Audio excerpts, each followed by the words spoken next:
ang nag-deliver papunta sa bahay nila Pangulong Bongbong Marcos at Speaker Martin Romualdez. What's up mga suki? Itong balitang ito ay inaabangan talaga ng lahat dahil si Saldico ay nagsalita na.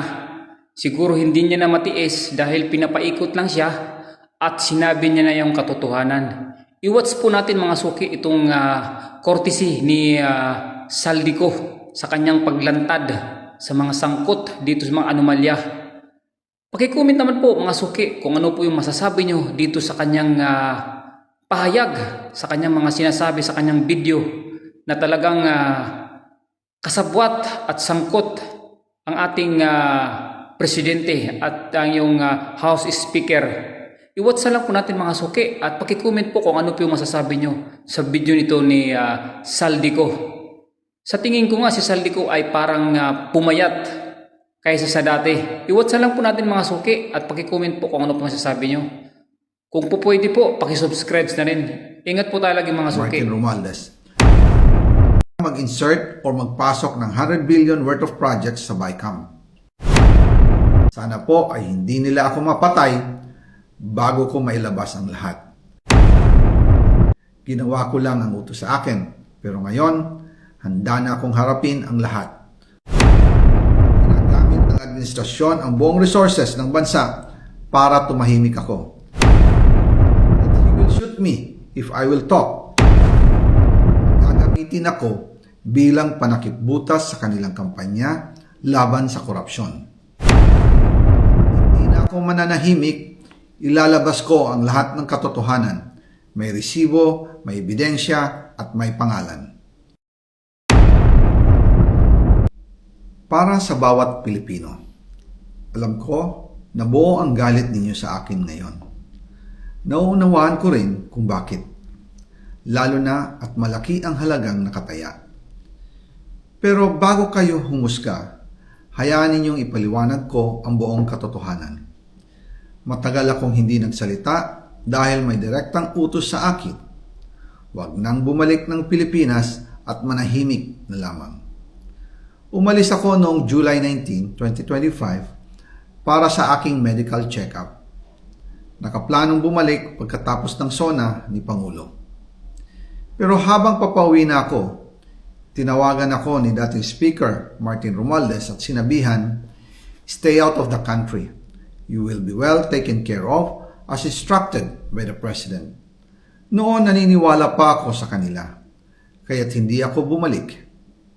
Tumikom ang aking bibig, sumunod ako, pero ang hindi ko alam, ang ibig pala nilang sabihin sa aalagaan ka namin ay gagamitin ako bilang panakipbutas sa kanilang kampanya laban sa korupsyon. Ginawa nila akong poster boy ng kanilang sariling kasinungalingan. Ngayon, hindi na ako mananahimik, ilalabas ko ang lahat ng katotohanan. May resibo, may ebidensya, at may pangalan. Nagsimula ito nung tumawag si Sekmina Pangandaman sa akin nung nag-umpisa ang BICAM process last year, 2024. Ang sabi niya, katatapos lang ng meeting nila ni Pangulo at may instructions na mag-insert o magpasok ng 100 billion worth of projects sa BICAM. At sinabi pa ni Sekmina, you can confirm with Yusek Adrian Bersamin dahil magkasama sila sa meeting ni Pangulong BBM noong araw na yon. Tinawagan ko po agad si Yusek Adrian Bersamin at tinanong ko kung may instruction nga ba ang Pangulo na magpasok ng 100 billion during their meeting. Ang sabi niya ay totoo nga po. Right after our conversation, tinawagan ko po si dating Speaker Martin Romualdez at nireport ko ang instructions ng Presidente to insert the 100 billion projects.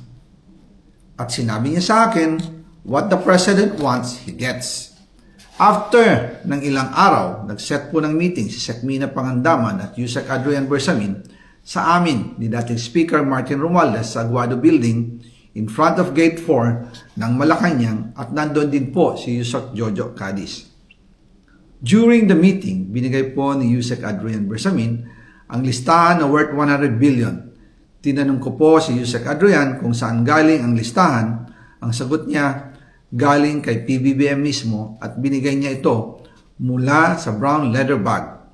Nung sinabi po ni Yusek Adrian Bersamin, yung brown leather bag, naalala ko noong nasa Singapore kami right after the elections of May 2022 sa Hilton Hotel, kami ni dating Speaker Martin and PBBM habang pauwi at pabalik ng Pilipinas, hinabol ng PSG ang brown leather bag at ang sabi ni PBBM, maiwan na lahat, wag lang ang brown leather bag. Kaya naniwala ako na utos talaga ito ng Pangulo. Pagkatapos ng ilang araw, I informed sina dating Speaker Martin Romualdez, Sekmina Pangandaman, Yusek Adrian Bersamin, and Yusek Jojo Cadiz na kung pwede 50 billion lang ang ipasok sa program funds dahil so sobra ang DPWH funds versus sa DepEd. In practice, hindi pwede na mas malaki ang budget ng DPWH kaysa edukasyon. And yung balance na 50 billion, ilagay na lang sa unprogram funds for the 2025 budget. Dahil Office of the President din ang nagre-release ng lahat ng unprogram funds. Pagkatapos ng isang araw, tinawagan ako ni Sekmina at sinabi ang mensahe ng Pangulo. Ipasok ninyo yan dahil pinangako na sa akin ni Speaker Martin yan at hindi na pwedeng baguhin. Kumbaga, ang utos ng hari hindi pwedeng mabali. Again, I informed the Speaker and asked clearance about the instructions ng Pangulo. At ang sabi niya, wala tayong magagawa. Kaya po nagtataka ako kung bakit sinasabi ni Pangulo na hindi niya makilala ang budget, samantalang lahat na binawas at dinagdag sa mga ahensya ng gobyerno ay humihingi ng approval sa kanya si Sekmina Pangandaman.